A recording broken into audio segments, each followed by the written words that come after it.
सोलापूर शहराच्या विविध मतदान केंद्रावर गेल्यानंतर काही त्रुटी प्रशासनाकडूनच्या आढळून येत आहेत। मतदारसंघामध्ये मतदार यादीमध्ये असलेल्या मतदारांच्या नावाच्या बरोबर त्यांची केंद्र देखील बदलल्याचे एकाच कुटुंबामध्ये 2-3 मतदारसंघ केंद्रावर त्यांची मतदान असल्याचे दिसून आलंय।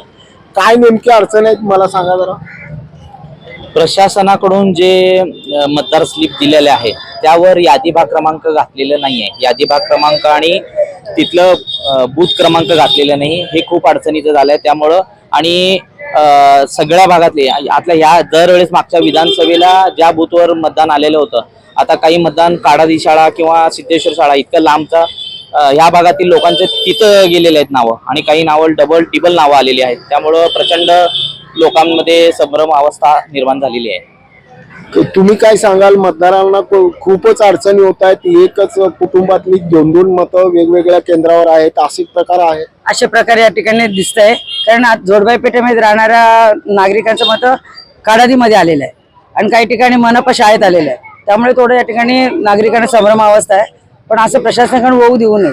म्हणजे तुम्हाला असं म्हणायचं आहे की प्रभाग देखील चेंज झालाय? प्रभाग असंच वाटतं, म्हणजे विधानसभेला वगैरे काही जाणवत नाही, पण या ठिकाणी या प्रभागाच्या वेळी असंही जाणवत आहे। दावा केला होता प्रशासनाने की आम्ही अशा पद्धतीचं असेल तर आम्ही ते पूर्ण केलोय, आम्ही 60% यशस्वी झालोय म्हणले। त्यांनी आपल्याला आश्वासन दिलं की झालेलं आमचं, पण त्याप्रमाणे झालेलं नाही, समाधानकारक झालेलं नाही। एखादं दुरुस्ती केलेलं असेल 21%, पण बाकीचं काही झालेलं नाही। भाजपाचे कार्यकर्ते आहेत आणि बूथवर आणि पन्ना प्रमुख, बूथ प्रमुख किंवा अशा वेगवेगळ्या स्तरावर काम करणारे हे कार्यकर्ते असल्यामुळे मत यादीमध्ये असलेला गोंधळ आणि प्रशासनाने केलेली कामं याच्यावर प्रश्न उपस्थित करताय, म्हणजे याच्यामध्ये तथ्य आहे। पालिका निवडणुकीच्या मतदानाचा हा दिवस आहे। दुपारच्या 1 वाजत आलेले आहेत आणि प्रभाग क्रमांक 4 मध्ये आपण आहोत, तुळजापूर वेस्ट आणि परिसरामध्ये। सचिन, आता 1 वाजत आले, किती टक्के मतदान झालं? जवळपास 25 ते 30% मतदान झालेलं आहे। कारण का काल रात्री जत्रेमुळे पोरं खूप थकले होते आणि आपला कार्यक्रम पण उशिरा झाला, त्यामुळे सकाळी मतदान चालू व्हायलाच 9 ते 10च्या पुढे चालू झालेलं आहे। त्यामुळे आता तरी सरासरी जर बघायला गेलं तर 30% मतदान झालेलं आहे। आणि माझ्या मते आपल्या प्रभाग क्रमांक 4 मध्ये 60 ते 65% मतदान होईल असं वाटतं। 60 ते 65% मतदान फ्लो आहे। फ्लो आहे। हा जो पट्टा आहे तो मला वाटतं की बाबा कसब्याचा वगैरे जवळपास म्हणजे बाळवेस पासून परिसर आहे म्हणा, कुंभारवेस म्हणा, पश्चिम मंगळवारपेठ म्हणा, पूर्व मंगळवारपेठ म्हणा, मारवाडी गल्ली, बलिदान चौक, मीठ गल्ली, शाहीर वस्तीचा तिकडचा पट्टा, डाव्या साईडचा पट्टा आहे, तिथं श्रीरामनगर वगैरे आहे, मराठा वस्ती आहे, बॉबी चौक म्हणजे अजित भाऊंचा एरिया आहे, असापर्यंत पट्टा पार सम्राट चौकापर्यंत आपला परिसर गेलेला आहे। तुमच्याकडचं मतदान हे 30% पर्यंत दिसते। अजितचं आणि विटकरचं कसं? त्यांचा पण 25 ते 30%च्या दरम्यानच आहे, त्यांचा पण जवळपास तेवढाच आहे। एकूण किती मतदार आहेत? एकूण 32,000 मतदार आहेत। किती बूथ आहेत? 752 मत आहेत। बूथ 39 बूथ आहेत। 39। आपल्याकडे बूथ किती आहेत? आपल्याकडे भागात 5 बूथ आहेत। पण सचिन, असंही म्हटलं जातं की बाबा मतदार यादीमध्ये काहीतरी मतदारांच्या केंद्रावरून गोंधळ उडतोय, आणि तो टक्का किती टक्के? 10% मतदान कसं झालेलं आहे की ते काही मत आता माझ्याच फॅमिली मधले, माझं मतदान बिंबळी शाळेत आहे आणि माझ्या मिसेसचं मतदान सहस्रार्जुनला आहे। तरी जे 800ची फोड जे केलेले आहेत तेव्हा त्यांनी विभागणी बघितले नाहीत, एरिया वाईज विभागणी करायला पाहिजे होतं। एरिया वाईज विभागणी न करता सरसकट त्यांनी अनुक्रमानिका नंबर नंतर 800 किती जर झालं कट करा, दुसऱ्या एरियाला जोडा, असं केलेलं आहे। त्यामुळे शास्त्रशुद्ध पद्धत वापरली नाही, त्याच्यामुळे एरिया वाईज व्हायला पाहिजे होतं, एरिया वाईज झालेलं नाही, अनुक्रमानिका वाईज झालेलं आहे। अनुक्रमणिक वाईज झालंय, म्हणजे एरिया वाईज झालेलं, विभागा पद्धतीने घेतला असतं तर इतक्या अडचण निर्माण झाली। बरं, आणखी एक की बॅलेट पेपरवर एकाच बॅलेटवर 2 बॅलेट पेपर असल्याचंही बोललं जातं, काय तो नेमका प्रकार आहे? बॅलेटवर जवळपास 15 नावं आपल्याला ऍड करता येतात नोटा धरून, मग आपल्याकडे उमेदवारच कमी आहेत। प्रभाग क्रमांक 4 मध्ये उमेदवार कमी आहेत, ते म्हणून काय केलेत 2 बॅलेट केलेत, एका बॅलेटवर अ आणि खालच्या साईडला ब, आणि 3 ते 4 उमेदवाराच्या वर आपले कुठलेच प्रतिस्पर्धी नाहीये। मग एका बॅलेटवर अ आणि ब आणि दुसऱ्या बॅलेटवर क आणि ड, अशा प्रकारे विभागवार वर्गणी करण्यात आले। मानसिक दृष्टिकोनातून किंवा सायकोलॉजी पद्धतीने जर बघितला तर माणसाचा स्वभाव गुणधर्म अनुसरून ही बॅलेटची रचना आहे असं योग्य वाटतं? बॅलेटची रचना योग्यच आहे, पण काही वयस्कर लोकांना, काही जणांना त्रास होतो त्याचा।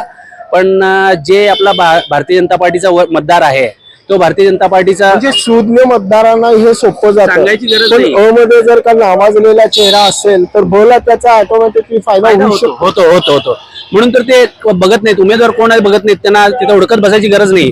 अ आणि ब मध्ये कमळ दिसलं दाबा बटन, क आणि ड मध्ये कमळ दिसलं दाबा बटन. नाही, पण हे भाजपाच्या बाबतीत तो शक्य आहे, पण जिथं चेहरा हा नावाजलेला आहे क्रॉस वोटिंग करायचं जरी म्हणलं ना 10 ते 15% वर क्रॉस वोटिंग होऊ शकत नाही. प्रशासनाने थोडी काळजी घेतली असती तर अजून व्यवस्थित झाला असता. खूप चांगलं झालं असतं, अजून व्यवस्थित झालं असतं. आणखी एक आपल्या बरोबर सहकारी आहेत गोपाळ जवळ म्हणून, की ज्यांनी मारवाडी समाजाचा मताचा टक्का वाढवण्यासाठीचे महत्वाची भूमिका निभावतात आणि जवळपास 3, 4 आणि 8 या 3 प्रभागामध्ये तुम्ही प्रभाव टाकता. बरोबर आहे ना. मारवाडी समाज 1 नंबर, 3 नंबर, 4 नंबर आणि 8 नंबर यामध्ये बहुसंख्य प्रमाणात आहे. आणि त्यामुळं मारवाडी समाजाला ज्या हेतूने जे बोललं गेलं होतं की ज्यांनी कोणी हे म्हटलं होतं की बाबा मारवाडी समाज नाराज आहे, मारवाडी समाज नाराज आहे. मारवाडी समाज कुठेही नाराजी नाही. आणि मारवाडी समाजाला काय झालं, मारवाडी समाज सोडा, कोणाला एखादा उमेदवारी जर नाकारण्यात आली तो एका दिवस तो नाराज होऊ शकतो, पुन्हा तो भारतीय जनता पार्टीशी संलग्न आहे. आणि मारवाडी समाज हा पूर्वीपासून भारतीय जनता पार्टीच्या समोरच आहे. फेविकॉल का जोड आहे, तुटेगा नाही. फेविकॉल का जोड आहे, तुटेगा नाही. भारतीय जनता पार्टी म्हणजेच मारवाडी म्हणजेच भारतीय जनता पार्टी. प्रभाग 4 मध्ये आणि प्रभाग 1 मध्ये एक वैशिष्ट्य असं आहे की 1 मध्ये सोनी नावाचा मारवाडीचा उमेदवार आहे, त्याचा परिणाम 1 मध्ये होऊ शकतो.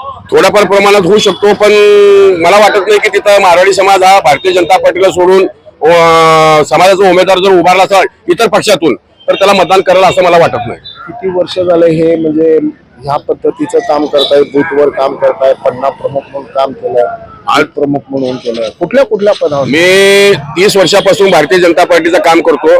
ज्यावेळी माझं मतदानाचं हक्क सुद्धा नव्हतं मला, त्यापासून मी काम करतो. ज्यावेळी पुलोद होती आणि त्यावेळी लिंगराजी वल्ल्या साहेबांचं त्यावेळी मी घोंगड्यास्थित काम केलं, जिथं भारतीय जनता पार्टीला झेंडे लावायला सुद्धा वांदा होतं, त्यावेळी आम्ही तिथं काम केलं. कुठल्या पदावर काम केलं? मी त्यावेळी बूथ असून आतापर्यंत तेच बूथ वाटल्यावर स्लिपा वाटल्यापासून ते बूथ प्रमुख पासून शक्ती केंद्र प्रमुख आणि त्यानंतर निवडणूक प्रमुख पर्यंत पन्ना प्रमुख वगैरे झालं की सगळं झालं. पन्ना प्रमुख झालं, वाचनचं प्रमुख झालो, त्यानंतर मतदाराला बाहेर काढण्याचा प्रमुख झालो, त्यानंतर पदयात्रा प्रमुख झालो, त्यानंतर सगळ्याला घेऊन मतदाराची. कितवी निवडणूक आहे ही? माझी जवळपास बघा आता 9वी ते 10वी निवडणूक आहे. त्यावेळच्या निवडणुकीच्या मध्ये प्रशासनाकडून होत असलेल्या चुका आणि आताच्या चुकांमध्ये किती प्रमाण आहे? फार फरक आहे साहेब, फार फरक. आता प्रशासक जे झालेलं ते हायटेक झालेलं आहे आणि जे त्यांनी मांडणी केलेली आहे ती मांडणी अतिशय चुकीच्या पद्धतीने करण्यात आलेली आहे. यावेळी सुद्धा मतदानच्या स्लिपा ज्या त्यांनी फोड केलेल्या आहेत त्या 800 750 मताचे केलेले आहेत आणि मताचे फोड करत असताना एक गल्ली इकडली लावली गेली आणि एक गल्ली ह्या बाजूची लावली गेली, त्यामुळे मतदानाच्या स्लिपा वाटल्या. अनुक्रमणिक पद्धतीवर फोड करण्यात आली, गल्ली पद्धतीवर नाही. अनुक्रमांक नंबरवर फोड करण्यात आले पण गल्लीवर फोड करण्यात आलेली नाही, त्यामुळे आम्हाला स्लिपा देताना फार त्रास व्हायला लागलाय. पण तरी सुद्धा आम्ही आमच्याकडे स्लिपा घेतलेल्या आहेत आणि त्या नागरिक जे कोणी मतदानाला येतात किंवा त्यांच्या घरपोच आम्ही जाऊन त्याला स्लिपा देत आहे.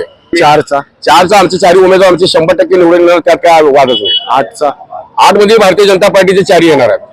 3 मध्ये दुर्लक्ष का? दुर्लक्ष म्हणजे कसं, आमच्या इथं आम्ही मतदान करत असताना आमच्याकडे काही जबाबदारी सोपवली असल्यामुळे आम्ही 3च्या भागात जाऊ शकलो नाही आणि 4 मध्ये आम्ही आमच्या मतदारसंघात अडकून पडलो.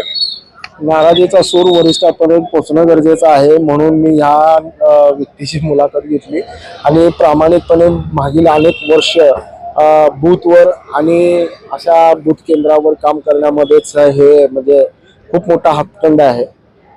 येणाऱ्या काळातच ह्यांचं पुनर्वसन आणि ह्यांची जबाबदारी पक्षश्रेष्ठी कशी पेलवणार याकडे सर्वांचं लक्ष लागून.